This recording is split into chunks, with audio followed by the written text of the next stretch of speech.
Very special thanks also to all of the incredible military families who are here today. You know, without that family, our soldiers would not be the same. It's a whole big deal. I don't think they get enough credit, but they do get credit with me. That's why I sent you 1776 a couple of weeks ago, a little while ago. We had a lot of money coming into our country from tariffs, and I said, let's send a little to our soldiers. You know, they came in, they said, sir, we can do 1,775. I said, oh, that's good. They put the number. I said, you know, if we add one more dollar, it's 1776. I said, add a dollar. Add a dollar. Did everybody get 1776? I think so, right? You think the Democrats would have done that? Forget it. But it's really because of your incredible sacrifices to keep America safe and free. There's nobody more respected than the people in this room. We're also joined by General Gregory Anderson, General Brandon Tagmeyer, Secretary Howard Lutnick, Senator Ted Budd, he's doing a fantastic job too. Members of Congress, Mark Harris, Pat Harrigan, Brad Knott, David Rouser, Addison McDowell, and your own congressman from right here in the district, a really great guy, he's a real leader too. Richard Hudson, where are they? Where are they all? Look at them. They're all dressed up. They have to be nice to you because without your vote, forget it. They're out of commission, right, fellas? But what a good job. And Richard, this is your area. Congratulations. He's always bugging me for more money for Fort Bragg. I said, Richard, get off my back. And we're going to do that. You know, they're talking about a big compound, right? And we're going to get that done. We're going to get it done for you. Now, if the Democrats get in, it's not going to happen. I guarantee you that. But we're going to get that done. That's your number one priority, I think. Richard Hudson. So you have another man who is running for the Senate, who is phenomenal. The only thing is he's not as well known. He was behind the scenes. He was the head of my 3 campaigns. I won all 3 times here by a lot. It wasn't even close. And he was responsible, along with Laura Trump. Laura is fantastic. Born here and loves the area, but they work together. But Michael Watley, if he's here, I don't know. Michael, will you come here for a second, please? He's running for the Senate, and if he gets in, you're going to be taken care of. If he doesn't get in, we're going to be stripping the military like they always do, the Democrats. This is a man who was the head of North Carolina. So he did so well that I said, who is that guy that did so well? Because when it came time to picking the head of the Republican Party, I picked him. And you saw what happened in the last election. We won in a landslide. We won every swing state, all 7 swing states. We won by millions of votes, the popular vote. You know, the first time I won, but they say I didn't win the popular vote. You know I did. I won it by a lot, but they say I didn't. So every time they'd introduce Donald Trump, who didn't win the popular vote, but he, you know, whatever. I said, I don't ever want that to happen again. But we did. We won everything. And this is a man that was in charge of this state. He did so well here. There was nobody else that I even considered to run the RNC. That's the whole country. And we had a big, big victory just recently that you know very well, a victory like they've never seen. So I'd just like you to say a couple of words, Michael. Congratulations. Thank you. Good to see you. In 2015, Donald Trump came down an escalator and said that he was going to make America great, that he was going to protect our country, that he was going to make sure that our men and women in uniform had what they needed to protect our interests and our allies around the world. And North Carolina stood up and said, that's our guy. And in his term in office and in this term in office, there has never been a president who has fought for Fort Bragg, who has fought for the men and women in uniform in North Carolina, as well as our veterans, more and harder and better than Donald J. Trump, our 45th and 47th President of the United States of America. I am thrilled that he has asked me to run for Senate in North Carolina and is giving me an opportunity to represent you and to fight for you and every other base that we have in this great state to protect our interests, to make sure that America and our allies are going to be protected. Because the highest, most important function for any government is to keep its communities and its citizens safe, and we have the best president right now to do that, and I am honored to be with him today. Thank you. Thank you, Michael. Thank you. Good to see you. And the word is he's doing really well. But when I heard they were taking the name Fort Bragg off, I said, no, they're kidding. They're not gonna do. They did. They took the name off. We got it back very quickly, but they took it off. And if we don't win the midterms, they'll take it off again. They'll take it off again. You can't let that happen. And this man is exceptional, I'll tell you right now. So with the help of everyone in this room, America is the strongest military on the face of the earth. We rebuilt it. We really did. We rebuilt it in my first term. We had a great first term. We had the best economy in history, but this is blowing it away. But we had a great economy in the first term. We did everything, but we really created a tremendous military. Now, some of it was given away, actually a lot, but small compared to what we did to Afghanistan. You remember that, where they left all the military equipment behind? We wouldn't have left anything. We would get out with dignity and strength, respect. We looked like we were running. We don't run from anybody. That was a Biden embarrassment. What a terrible president. But we came back and we already have rebuilt our military to stronger than it was even then. And we don't leave equipment behind. We don't leave jets behind. I said, why do you leave those jets behind? Sir, I thought it was cheaper to leave it behind. You know, $150 million plane. All they had to do was put a little jet fuel in there and fly it to wherever they want to fly it. These people were the worst. We can't let it happen again. Our military, if the Democrats get in, will be severely misserved. But we rebuilt it in my first term, and now we're making it stronger and bigger and better than ever before. The recruiting is through the roof. You know that. After years of recruiting shortfalls, as an example, new enlistments have soared to record highs. We had, a year and a half ago, nobody wanted to join the military. They didn't want to join the Army. You know that. It was like terrible. They didn't want to join the Army, the Navy, the Air Force, the Marines, the Coast Guard, or my beloved, how about that, Space Force. Do we like Space Force? It's turning out to be very important. But they tried to end that, and actually the military refused to allow that to happen. But you couldn't get people to join. And as soon as we won the election, that election took place on November 5th. From November 5th on, it was like a miracle. Now we have waiting lists for every branch of the military, waiting lists of people to get in. In other words, your jobs are wanted by everybody. And isn't that a better feeling? I'm looking at the smiling faces. We've got a lot of smiling faces. You should be smiling. Last year, the Navy and Air Force and Space Force all surpassed their recruiting goals by 5 months early, and the numbers are through the roof. In fact, it'd be a very good time to expand. You know, it's a good time to expand. But the Army did even better than the others, and you shattered your annual recruitment by almost 5 months and lots of days, but more importantly, the number and the quality of recruit has never been higher. This year, the Army is beating its recruitment goal by 116%, and I'm very proud of that. I was very embarrassed for a period of years as I watched how badly this country was run, standing outside and hearing constantly that we couldn't get people to join our great forces. We ended the scourge of political correctness in our military. We renamed the Department of Defense to the Department of War. Think of it, we won World War I. We won everything. World War II, and everything before, during, and a little bit after, except we fought a little bit differently. We fought to be politically correct. We were a politically correct force with the presidents. But now we have a real force, and you see that with what we did in Iran with the B-2 bombers. A lot of you were involved in that. And what we did recently in Venezuela, nobody ever saw anything like that happen. A Venezuelan general who was on the site, but he moved out fast enough that he lived, because most of them didn't. But he was on the site. He said, we were totally prepared. We saw the planes coming. We saw everything coming. You know, they're a good, strong force. And he said, we got hit like nobody's. They were hit from 17 different directions. They said, there's never been anything like that. It was over in like literally a minute. Everybody was running for the hills.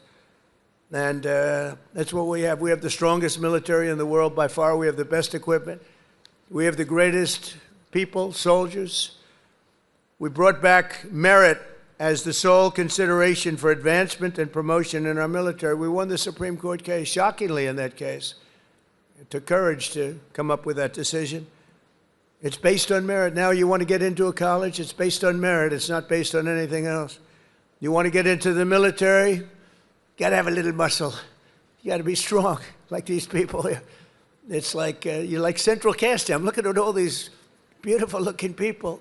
But you have to be a certain type to do well. And we were taking anybody that wanted to get in because we wanted to be politically correct. No, it's based on merit now. You get into the military based on merit. And other places also based on merit. There might be advantages to other people in other fields. But this is all based on merit. As long as I'm president, we will be the best led, the best trained, the best equipped, the most disciplined, and the most elite fighting force the world has ever seen. That's what we've turned out to be, and everybody knows it. They all know it. Every country knows it. I speak to all of them. They know exactly what they would be up against. Hopefully we'll never have to test them. And because of our strength and because of what we do, we probably won't have to be tested. That's why this year we're investing also $1 trillion in our armed forces, most we've ever spent. And next year it's being raised. In fact, we're going to be building a number of battleships. You ever hear of battleship? You know, World War II, you saw those big ships, the Iowa, the Alabama, the Missouri, they're going there, sailing through that water like it's nothing. Those big waves are crashing into the front. The hulls are made of 7 inches of steel, not aluminum. Aluminum's fine, by the way. I don't want to hurt the industry. We're doing very well. But I'll take steel. And it's going through those waves like it's a hot knife through butter, right? And it was incredible. It was a great thing. It was a great act of beauty when you looked at that, the scenes. Victory at Sea. I don't know if has anyone ever seen Victory at Sea? Probably the ones that have would have joined the armed forces when you have, but Victory at Sea. And you looked at those battleships. So now we're building 10 of them, initial order, 10. And I said, what about reinstating the old ships? We have some of them in dry dock. Some of them are museums right now, like the Iowas and Rancho Palos Verdes in California. You have a couple of them, and they're still very powerful looking to me. So I said, what about bringing them back? They said, sir, it would be no good. Why do you say that? The new battleship that we have, which I've seen and helped design, I put a little more spirit in the hull, a little more, give me a little bit more hull. I want that ship to look gorgeous, you know. Forget about stealth. They say, oh, it's stealth. They design ugly equipment for stealth. Well, we're designing great-looking equipment, also stealth. But I said, well, what about bringing them back? Sir, the new ships, the new battleships that we have almost very soon under construction will be, listen to this, 100 times more powerful than the ships that we got to see in the 1940s. Think of that, 100 times more powerful. We need that. This way nobody messes with us, right? We need it. For every service member in our military, this historic investment also includes a well-deserved, across-the-board pay raise, not including 1776. And at my request just before Christmas, we did the, and really in honor of the 250th anniversary, we did that little special payment, which everybody appreciated, and it was an honor for me to do it. As part of the one big beautiful bill that we got approved, which was amazing because it really encompasses all 4 years of the term. We'll also be investing over $1 billion to improve on-base housing, and a lot more than that at Fort Bragg. We're going to be doing, if we get the congressman's wish, we're going to be doing a lot more than that. We're also going to spend billions of dollars on improving here and around the area. We're going to make it great because the people in this area have been so incredible. The spirit they had. When they changed the name of this base, the spirit, not even military people, they were so proud of that name, Bragg. They said, we have to bring it back and keep the area safe. It's a great area. In fact, I'm thinking about moving here someday. Maybe I'll move here with our great movie star. We'll move here with our First Lady. We'll move to Fort Bragg. Would you like that, darling? Very much. She loves you. It's a possibility. Actually, it's not a bad idea because we love it. But we want to keep this area safe, and We can't do that without the leaders, and your ex-governor is not one of them. It would be a disaster if he got in. And one of the things that I just mentioned and saw, you saw the monster that killed an innocent young Ukrainian girl a couple of months ago, slitting her throat from behind. And this was the man, the governor, that allowed this man to get out and to do that. We don't do that. We don't do that. Everybody knew he was trouble. Many, many crimes, one of the worst pasts I've ever seen.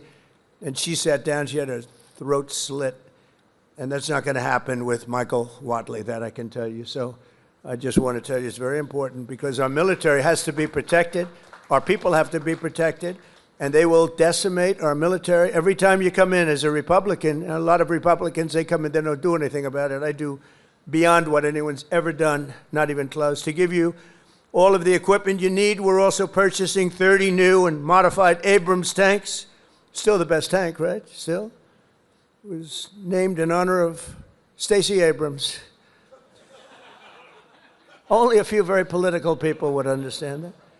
Congratulations. Thank you very much for a great name, Stacey. But brand new Abrams tanks, 48 new Black Hawk, Chinook, and King Stallion helicopters, the best in the world, the latest equipment, and 86 armored multi-purpose fighting vehicles, all of the things that you've been wanting to get, all brand new. And we're going to be reviving our strength. We're going to be doing many other things that nobody thought was even possible. And we're actually using that strength to defend the core and vital interests of the United States, and very simply put, America first. You know, it's all about America first. We were putting America last. These people that were running our country were putting us last. We're now America first. And we'll help other countries. We have a very good relationship with NATO, but NATO took advantage of us for many years.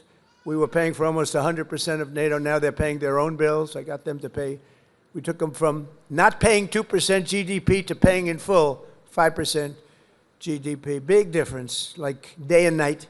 With the help of our military, we stopped the invasion on our southern border for 9 straight months. 0 illegal aliens have been admitted into the United States, and that's done by the radical left. Those charts are made up by the radical left, so I can't imagine that they could be wrong, because it seems hard to believe we could have had 0. My friends, these are early supporters. I have so many supporters up here. How the hell did you get into the military base? It's amazing. I'm a little worried about that. Let's check security. But no, I have so many. You know, I have women from North Carolina. It's about 50 or 60 of them. And they followed me all over the place. Where are they? Here? They got to be here. Oh, yeah, there they are. They're great. Oh, there they are. There are sometimes 50. And I don't know what the hell's going on with their husband, because they're, you know, traveling to California. They're all over the place. But they've gone to almost 200 rallies, and it's so great. It's so great. We have Susie Wiles here also, who's the first female chief of staff, and she's done a fantastic job, and she's standing right next to those great patriots from North Carolina. No, they would go all over. It didn't matter where I was. Sometimes I'd see them, like, I made a speech in London. They ended up being, they must be pretty wealthy. That's all I know, because they do a lot of traveling. But thank you very much for being here and for your support for years, because they were there right at the beginning. 2015, even 2015, before we started, some of them were there before I even announced. They said, he'll be a good president. We need a good president. But they're amazing patriots. Thank you very much. Appreciate it. And last summer, I ordered devastating strikes on Iran's key nuclear facilities, and something that was called Operation Midnight Hammer. That's exactly what it was. 1 o'clock in the morning at midnight with no moon. You couldn't see a thing. And I got the message, sir, they have entered Iranian airspace. And I got to see it all take place. It was amazing. The B-2s, the flying wing. And I didn't understand the B-2s until then, but now I understand them very well. So does he. We just ordered a lot more. The super-duper new model, right? But they flew in, they were totally undetected. And those pilots, I met the pilots, I had them down to the White House, the Oval Office. I gave them all medals, actually. And I said, did you really like doing this stuff? You know, they're flying into very hostile territory. And they said, sir, we couldn't wait. In fact, they wanted to wait. You saw that what was happening. People wanted to wait, and the pilots and their commander called me and said, "Sir, we're ready to go. Don't worry about that. That weather's nothing. We want to go, sir. We want to go." Now, if it were me, I'd say, "Take it easy. Let's relax." But, you know, you people have a lot of courage. Amazing, amazing. So we gave them medals. But that was Operation Midnight Hammer, achieving total obliteration of the Iran nuclear potential capability, totally obliterated. And think every single one of those 100,000-pound bombs hit its target, which happens to be an air shaft that goes directly into the facility. I don't think they'll be building air shafts anymore. That's not a good concept. They wanted to get a little air. They wanted to get a little fresh air. It didn't work out too well. No other country on earth could have done what we did. No other country has the weapons. No other country has the skill. No other country has the guts. And no other country has the extraordinary warriors that we have. We have the best warriors in the world. Because you can have the greatest equipment, but if you don't have the warriors, the equipment doesn't mean much. Last month, we proved this truth once again when some of our greatest soldiers, right here, to ever live, frankly, successfully captured the outlaw dictator of Venezuela, Nicolas Maduro, and brought him back to face American justice, where he's now, right now, waiting. And that was an amazing night. People saw that. They've never seen anything like it. You know, it's a pretty military country. It was a big base, one of the biggest bases in South America, where he lived. And it was in a matter of minutes before he was on a helicopter being taken out of there. They had to go through steel doors. The steels were like, it was like paper mache. You know what paper mache is? That's weak paper. These guys blasted through every door. They got up to him before he got to the big safe, but that wouldn't have worked either because they had equipment that was going to knock that out in a matter of minutes. But he never got there. It went so fast. Think of it, in a matter of minutes, when people realize what happened, they're looking up and there's the helicopter heading back to aircraft carriers. So that night, the entire world saw what the full military might of the U.S. military is capable of. And that was an unbelievable operation, but that was a smaller operation. But it was so precise, so incredible. Nobody thought a thing like that could happen. They even talk about the discombobulator because they never got a shot off. The Russian equipment didn't work. The Chinese equipment didn't work. Everyone's trying to figure out why it didn't work. Someday you're going to find out. But it didn't work. It's nice when you can fly in and not get shot at.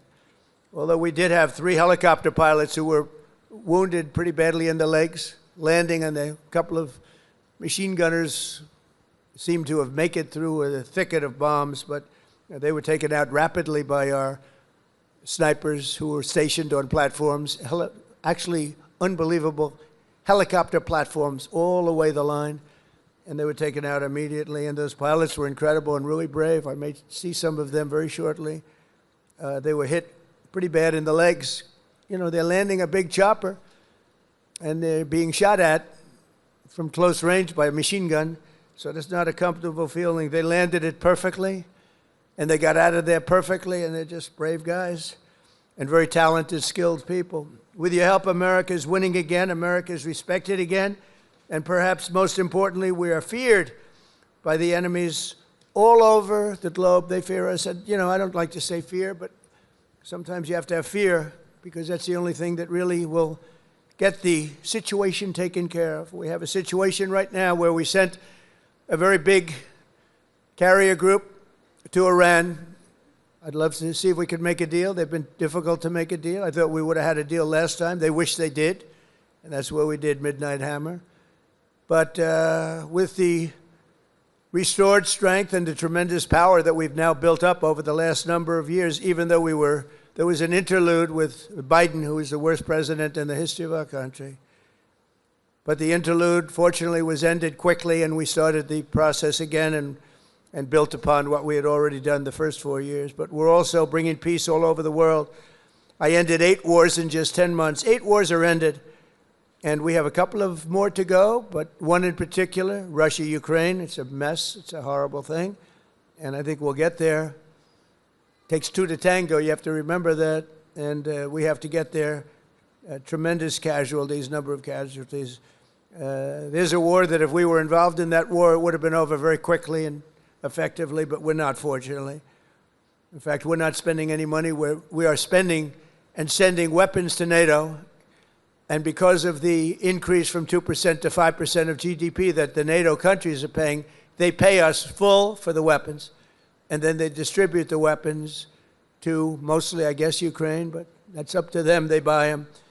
And we do make the greatest weapons of any country in the world by far, most effective weapons. So my message to all of the warriors here today is that your commander-in-chief supports you totally. I support you more than, I know you've had a couple of good ones, not that many if you want to know the truth, but we support you more than any of them. And you're going to get out, and when needed, you're going to fight, fight, fight. You're going to win, win, win. And we're going to continue to make our country bigger and better and stronger than ever before. And that's exactly where we are right now. We are the most respected country anywhere in the world. And I say it, the King of Saudi Arabia told me when I was there, he spent $2 trillion. We have $18 trillion being invested right now in our country from other companies and countries all over the world. The most any country's ever had is $3 trillion. That was a long time ago, and it didn't happen to be us. It was another country. It starts with a C. Can you imagine what I'm talking about? China. But we have $18 trillion being invested. As an example, in the Biden 4 years, they had less than $1 trillion. Think of this, less than $1 trillion over 4 years. We have $18 trillion in 11 months because we haven't gotten the final numbers on the 12th month, so that's only going to go up. There's never been anything like it. But the King of Saudi Arabia looked at me and says, you know, a year and a half ago, I thought the United States of America was finished. I thought it was dead. And now you have the hottest country anywhere in the world. We have the hottest country anywhere in the world, and you're a very, very big part of it. Thank you to the Army. Thank you to everybody here. Thank you also to our great politicians. They're great leaders, and they love you as much as I do. Thank you very much, everybody. Thank you.